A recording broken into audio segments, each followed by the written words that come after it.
Assalamualaikum warahmatullahi wabarakatuh. Selamat datang di video ini. Nah, pada video ini saya akan bercerita tentang praktik baik yang sudah saya lakukan di sekolah tempat saya mengajar, yaitu di SMA Negeri 1 Sijuk.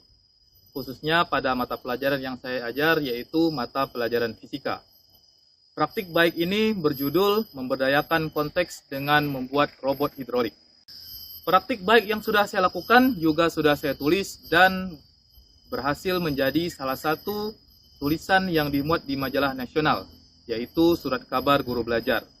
Teman-teman bisa mendownload atau mengunduh Surat Kabar Guru Belajar di link deskripsi atau bisa juga dengan menggunakan QR kode yang ada di samping. Kemampuan literasi dan numerasi harus dimiliki murid saat ini. Kedua kemampuan ini saling terkait antara satu dengan yang lain. Budaya literasi mempengaruhi pola pikir, sedangkan kemampuan numerasi memberikan gambaran kapasitas atau pemecah masalah dalam kehidupan sehari-hari. Berdasarkan hasil raport pendidikan di sekolah kami, kemampuan literasi murid kami masih belum mencapai target yang diharapkan oleh sekolah. Dan yang tidak kalah mengejutkan adalah penerapan praktik baik pembelajaran inovatif guru juga masih sangat rendah. Melihat kondisi tersebut, saya merasa tertantang untuk membuat sebuah pembelajaran inovatif, yaitu dengan cara membuat pembelajaran menggunakan model pembelajaran berbasis proyek atau project based learning, di mana saya meminta murid saya untuk membuat robot hidrolik sederhana, yaitu untuk menerapkan prinsip dari hukum Pascal pada materi fluida statis di kelas 11. Saya meminta murid saya untuk membangun sebuah robot sederhana mengikuti langkah-langkah yang ada pada sintaks dari model pembelajaran project based learning. Nah, sebelum melakukan proses pembelajaran, saya melakukan langkah-langkah pembelajaran untuk mempersiapkan bahan ajar sehingga pada saat pembelajaran semua diharapkan bisa berjalan lebih baik. Langkah yang pertama yang saya lakukan adalah saya berkonsultasi dengan pengawas bina, kemudian kepala sekolah dan juga rekan sejawat mengenai rencana aksi yang akan saya lakukan di kelas tempat saya mengajar. Kemudian yang kedua, saya melakukan proses perancangan, yaitu merancang, menyiapkan bahan ajar, menyiapkan modul ajar, lembar kerja peserta didik, dan keperluan-keperluan lainnya untuk memudahkan dalam proses pembelajaran. Yang ketiga, proses pembelajaran melibatkan murid saya. Dan yang terakhir, ada refleksi dan evaluasi untuk mengukur seberapa jauh pemahaman murid saya terhadap materi yang sudah saya lakukan. Kegiatan pembelajaran dilakukan dengan mengikuti sintaks-sintaks yang ada pada model project based learning. Dengan langkah yang pertama adalah menentukan pertanyaan mendasar. Di sini saya menampilkan sebuah video pembelajaran, yaitu video ekskavator yang dibuat oleh PT Pindad. Saya meminta siswa mengamati video tersebut, lalu saya memberikan pertanyaan-pertanyaan terkait video tersebut dan dihubungkan dengan materi yang akan dipelajari di hari itu. Seperti misalnya pertanyaan, mengapa ekskavator mampu mengangkat benda yang bebannya lebih besar? Atau pertanyaan-pertanyaan lain yang kaitannya dengan sistem hidrolik, seperti misalnya dongkrak mobil, kemudian hidrolik mobil, dan lain sebagainya. Saya meminta siswa untuk menggali murid saya untuk memahami bagaimana konsep benda tersebut terjadi.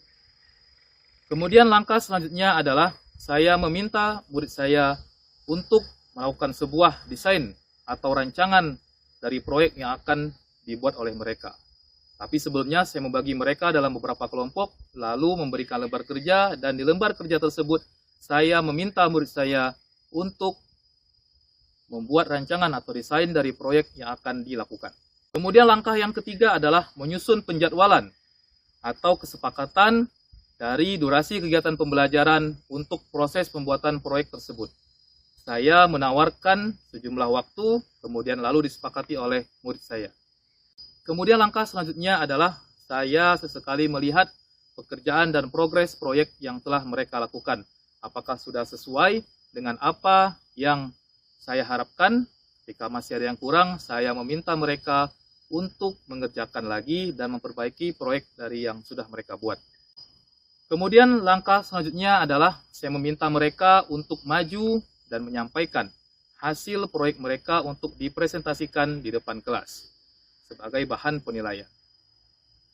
Dan langkah yang terakhir adalah saya bersama-sama murid saya melakukan refleksi atas pembelajaran yang sudah dilakukan.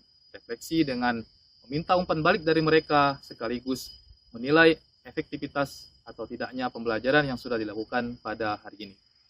Melalui kegiatan pembelajaran berbasis proyek ini, murid saya minta untuk membuat proyek, kemudian mempresentasikan hasilnya, lalu kita sama-sama berefleksi dari proses pembelajaran yang sudah dibuat. Murid merasa senang terhadap kegiatan pembelajaran karena mereka terlibat aktif dalam proses pembelajaran. Artinya tidak hanya satu arah dari guru saja, melainkan dua arah antara guru dan murid. Kemudian dari proses pembelajaran ini terlihat perubahan yang cukup signifikan dari hasil pretest dan juga hasil posttestnya. Terjadi peningkatan perubahan nilai dari yang semula murid kurang memahami konsep dari hukum Pascal, kemudian menjadi konsep yang mudah dan dimengerti. Nah, ada hal yang sangat membanggakan dari proses ini. Ketika saya melakukan treatment ini di tahun sebelumnya, tahun 2023, raport pendidikan kami masih rendah, seperti yang saya sampaikan di awal tadi. Namun, pada tahun 2024, hasil raport pendidikan sekolah kami mengalami peningkatan yang cukup signifikan, yaitu kemampuan literasi dan numerasi murid juga sudah meningkat, dan itu yang sama-sama diharapkan. Jadi kegiatan pembelajaran ini setidaknya sedikit banyak berkontribusi bagaimana proses pembelajaran tersebut dapat meningkatkan kemampuan literasi dan numerasi seperti yang kami harapkan.